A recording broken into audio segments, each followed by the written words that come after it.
10 ayat 45. Kita baca sama-sama. 1, 2, 3, ya. Karena Anak Manusia juga datang bukan untuk dilayani, melainkan untuk melayani dan untuk memberikan nyawanya menjadi tebusan bagi banyak orang. Inilah di hati hamba. Jadi datang untuk melayani, bukan untuk dilayani, dan untuk memberi nyawanya bagi tebusan banyak orang. Saya dan saudara biar suka memberi, suka berkorban. Memang enak dikasih hadiah. Semua kita senang kalau dapat hadiah. Amin. Tapi sebenarnya menurut Alkitab lebih bahagia kalau kita yang memberi. Kisah 20 ayat 35 jelas mengatakan adalah lebih berbahagia memberi daripada menerima. Jadi mari kita hidup terus melayani. Dan sekali lagi apapun yang terjadi, saudara tetap maju melayani. Itulah dia hati hamba, hati yang taat kepada Tuannya. Siapakah Tuhan kita? Tuhan Yesus, Bapa di sorga. Haleluya. Kalaupun ada saat-saat di mana rasanya sangat berat, saudaraku, untuk taat terus melayani, tetaplah pilih taat. Semua kita tahu, kalau seseorang mau naik tingkat, khususnya dari SD ke SMP, SMP ke SMU, apalagi masuk universitas, apalagi tamat jadi sarjana, harus melalui tes. Makin tinggi tingkatannya makin berat. Seberat-beratnya ujian SD, lebih berat ujian SMP. Seberat-beratnya ujian SMU, lebih berat meja hijau. Saudara mengerti?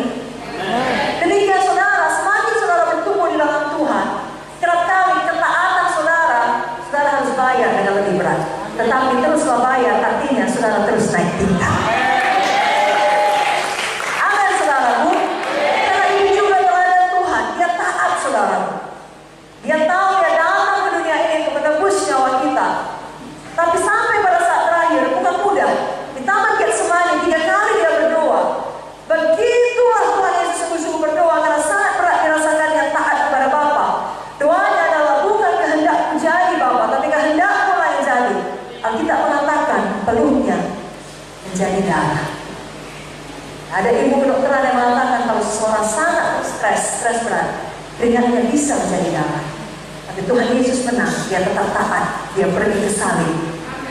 Kira saya dan saudara tetap taat, kita tahu kita ditentukan untuk melayani Tuhan sampai akhir hidup. Yang keempat, seorang hamba Tuhan yang sejati melakukan pelayanan bukan untuk mencari upah. Adakah di ayat Yohanes 13 yang kita baca tadi, begitu siap Yesus membasuh kaki murid-muridnya, sudah bersih semua, lalu dia berdiri, Simon, kakimu paling kotor, 50.000.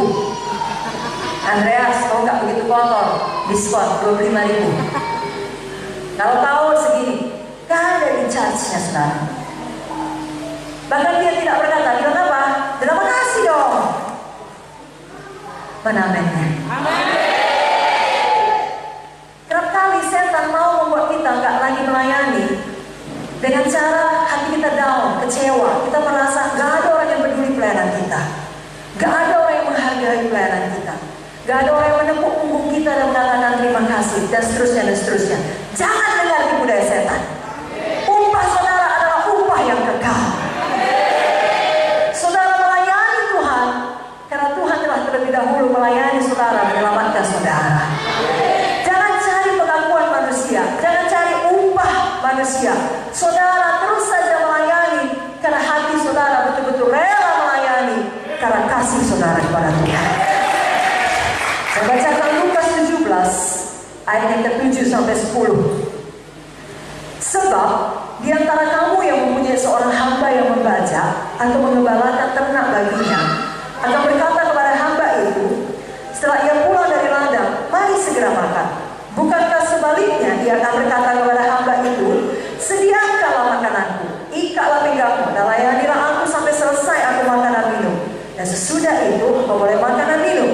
Adakah ia berterima kasih kepada hamba itu? Karena hamba itu telah melakukan apa yang ditugaskan kepadanya. Demikian jugalah kamu. Apabila kamu telah melakukan segala sesuatu yang ditugaskan kepadamu, hendaklah kamu berkata, kami adalah hamba-hamba yang tidak berguna. Kami hanya melakukan apa yang harus kami lakukan.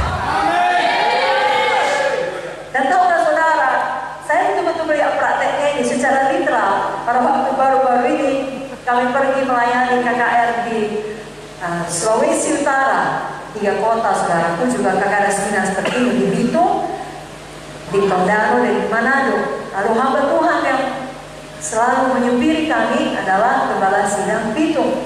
Karena sampai malam, karena begitu sampai dari airport, kami langsung melayani seminar gereja di Bitung, lalu makan bersama dengan jemaat, fellowship, foto-foto, langsung ke Tondano. Jadi menempuh lagi beberapa waktu lamanya, 1 jam lebih saudara.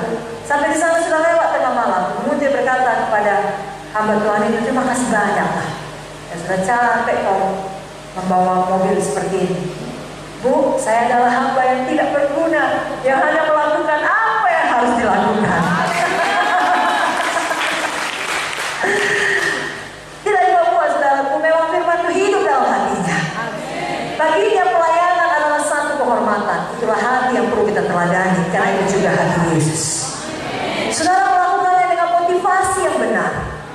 Ya, bukan demi upah berupa uang, kekayaan, ketenaran atau apa saja, tapi betul-betul karena mengasihi Tuhan. Dalam Kolose 3 ayat 23 sampai 24, saya bacakan kepada Bapak Ibu Saudara. Kolose pasal 3 ayat 23 sampai 24. Apapun juga yang kamu perbuat, perbuatlah dengan segenap hatimu, seperti untuk Tuhan dan bukan untuk manusia. Ayat 24 kita baca sama-sama, 1, 2, 3 ayat. Kamu tahu bahwa dari Tuhanlah kamu akan menerima bagian yang ditentukan bagimu sebagai upah. Kristus adalah Tuhan dan kamu hambanya. Haleluya. Tahu saudara, kalau ayat ini kita hidupin jadi rema bagi kita, apapun pekerjaan yang kita buat, kita bisa senang. Nyuci piring pun senang. Kenapa? Kita buat untuk Tuhan. Sehingga kalaupun ada anggota keluarga kita tidak menghargai kita selalu mencuci piring, baru saja